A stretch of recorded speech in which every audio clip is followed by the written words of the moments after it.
Oke, hello everyone. Welcome back to my channel.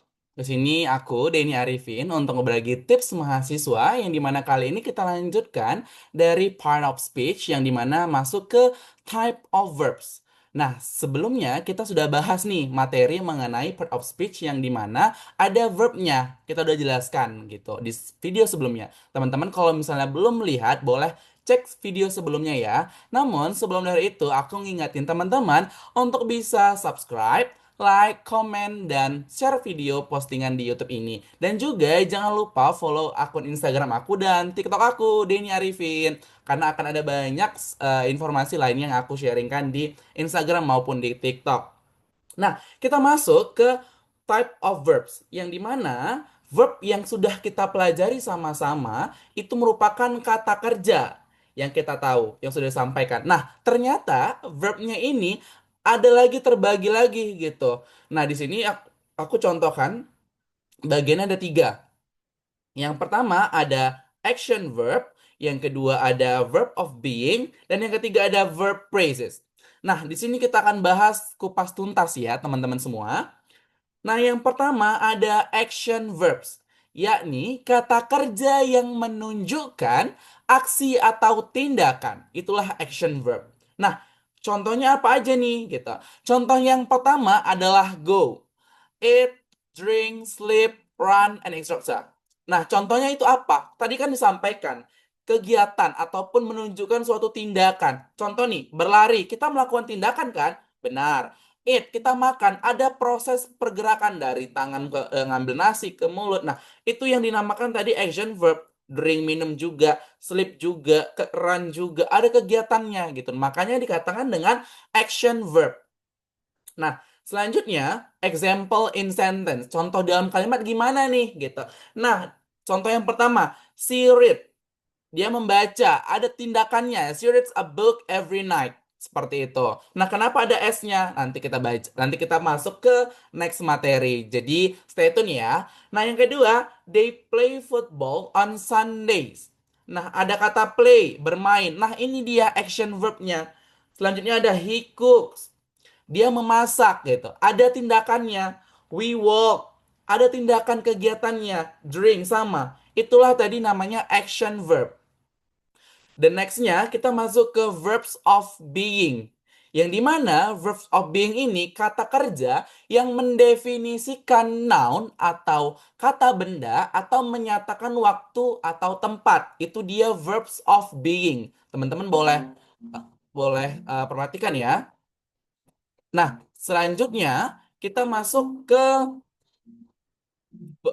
contoh dari verb of being. Nah, yang dimana verb of being tersebut itu yang pertama ada is, ada am, are, was, were, will be, being, dan become. Nah, ini dia contoh dari verb of being. Nah, selanjutnya apa sih yang membedakan seperti itu ya? Membedakan verbs of being dan main on verb. Tadi kan kalau dia main verb tuh tindakannya, yang dimana ada tindakan. Sedangkan verbs of being ini contohnya ini masuk ke auxiliary verbnya sendiri. Dia ada kata bantunya yang membantu untuk menunjukkan atau mendeskripsikan suatu kata benda tersebut gitu. Nah, masuk ke contoh in sentence-nya. I am a student. Nah, I-nya tersebut itu kan noun. Nah, studentnya ini kan dia bukan kata kerja. Sehingga dia mau menunjukkan bahwasannya si noun tersebut tuh adalah student loh, ada murid loh. Tapi dia dibantu dengan apa? Dia dibantu dengan am. Nah, ini tadi yang dibantu dengan verbs of being. Selanjutnya, she is very smart. Nah, perempuan itu pintar. Nah, kata very smart ini bukan kata kerja gitu. Sehingga untuk dia bisa menjadi kata kerja atau supaya didefinisikan, dia harus dibantu oleh is. Nah, isnya tersebut inilah yang menjadi verbs of being supaya si perempuan tersebut dapat dideskripsikan dengan si is tadi. Nah, kenapa harus nih ada kata kerja? Karena dalam suatu kalau kita bilang klausa ataupun ya klausa itu minimal harus ada subjek dan verb gitu. Nah, makanya very smart ini bukan verb, itu dia adjective, kata sifat, namun supaya dia menjadi klausa dia harus dibantu dengan is supaya menjadi verb. Contoh juga day itu noun. my best friend. Itu kan bukan kata kerja, tapi dia bisa menjadi kata kerja verbs of being karena dibantu oleh are. Are-nya tadilah yang menjadikan dia kata kerja, verbs of being. Nah, selanjutnya verb phrases. Nah, verb phrases ini dibagi menjadi dua. Yang pertama ada helping verb plus ditambah dengan main verb. Tadi main verb tadi yang kita maksud adalah verb yang melakukan tindakan seperti go, run, pokoknya tindakan tersebut itu di sini masuknya ke main verb. Nah, harus ada main verbnya. Jadi dua yang aku maksud tadi ini verb phrase dibagi dua itu, dia itu ada yang pertama dibantu dengan helping verb, yang kedua dibantu dengan modal. Nah, kita masuk ke yang pertama, helping verb. Nah, the first one di sini ada contohnya ada ya is, am, are, do, does, has, have, had. Nah, itu helping verbnya, auxiliary verbnya. Nah, dia akan ngebantu kata kerja utama bisa menjadi kata kerja gitu. Jadi verb phrases. Nah, masuk ke contohnya aja untuk in sentence biar lebih mudah. She is reading a book. Nah, teman-teman, kata reading ini kan artinya sedang ya, sedang membaca gitu. Nah, reading ini dia nggak bisa menjadi kata kerja kalau dia nggak dibantu oleh is tersebut. Nah, isnya tadi inilah bagian yang sudah disampaikan yang adalah helping verbnya. Dialah helping verbnya. Readingnya tadi mainnya, main main verbnya. Ini main verbnya. Terus they have finished their homework. Have-nya inilah yang menjadi eh, helping verbnya.